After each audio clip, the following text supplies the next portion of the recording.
Israeli police stormed one of the holiest sites in Jerusalem today after riots broke out. After plans were announced to remove security equipment in the holy area of the Temple Mount, where the Al-Aqsa Mosque is located. Thousands of Palestinians celebrated the removal and gathered to pray, but some others reportedly started throwing rocks towards the only gate non-Muslims can use. Ilan Goldenberg is a senior fellow and director of the Middle East Security Program at the Center for a New American Security and joins CBSN now. Ilan, thanks for being with us. Why was the security equipment there in the first place, and why did they choose to ultimately remove it? Well, great to be here. Well, security equipment has been there for about a week. We're talking about the Temple Mount here, which really is the most sensitive spot in the entire Israeli-Palestinian conflict. For Jews, this is the holiest place on earth. For Muslims, this is the third holiest place on earth. And so when you have a sensitive site like this, any change or any tension can really explode out from there everywhere. And so what you had is an incident about a week and a half ago where you had a terrorist attack and a couple of people killed. And in response, the Israeli government put in metal detectors. Metal detectors might seem like a very innocent and reasonable thing to do. For Israelis, this is about security. But for Palestinians, this feels like an invasion of their sovereignty and their dignity, and feels like another problem having to do with the Israeli-Palestinian conflict, where they feel as though they don't have control over their own situation. They deal with things like checkpoints, and so this felt to them like a checkpoint on one of their holiest sites. And that's, I think, what really caused this explosion and this controversy for the last week and a half. Okay, so you would think that things would have calmed down now that the metal detectors have been taken away. What's the latest that you're hearing at the Temple Mount? Is the situation contained? Well, we are going to have to wait and see. It's really hard once the genie gets out of the bottle to put the genie back in the bottle. I think the Israeli government has taken the right steps now by removing the metal detectors and cameras and other things that were causing the tension. But now you have wild cards everywhere. You have Palestinians protesting. They're not really controlled by their government. You have a history of sort of lone wolf terrorist attacks over the last few years, knife attacks by Palestinians. The potential you also have in Gaza, where Hamas could potentially use this as an opportunity to start amping up political support and increasing tensions with Israel that could spill into a conflict.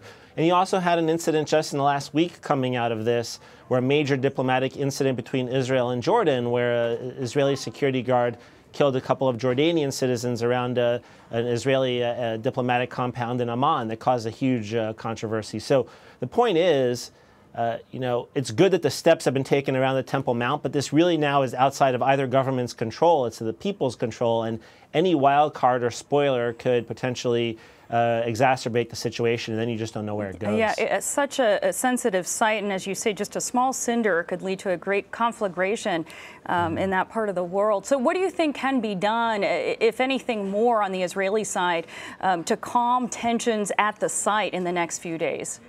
Well, I think we're just going to have to let it wait out, and you're going to have Israeli security officials there, police. They're going to have to show incredible restraint. They're going to have to be it just comes down to training and security at that level. And then it also comes down to political leaders. The United States can play a role simply by being there mediating, trying to encourage both sides to take positive steps, make positive statements. I think it'd be good to see the Palestinian leadership now and leaders across the Arab world publicly welcome the steps Israel has taken and encourage calm. But this is the problem is there's only so much. Once you're in this situation, there's only so much that can be done. Now you're basically riding the tiger, and you're going to have to see where the tiger takes you. And that's not a situation anybody wants to Is there anyone being blamed for the situation, I wonder? Any political fallout for Prime Minister Netanyahu, who I assume had to sign off on the decision to put metal detectors here?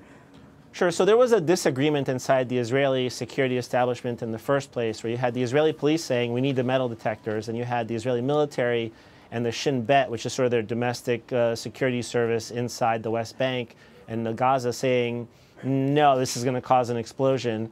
And the Israeli cabinet came down on the side of the police, partially because of all the political pressure. The politics in Israel are overwhelmingly for the metal detectors and for the steps to sort of increase security on the Temple Mount. And so now there's been blowback on Netanyahu for removing the metal detectors. And so the other challenge is he needs to now potentially find other political things that he can do to offset that and really sort of deal with his base that's angry about this.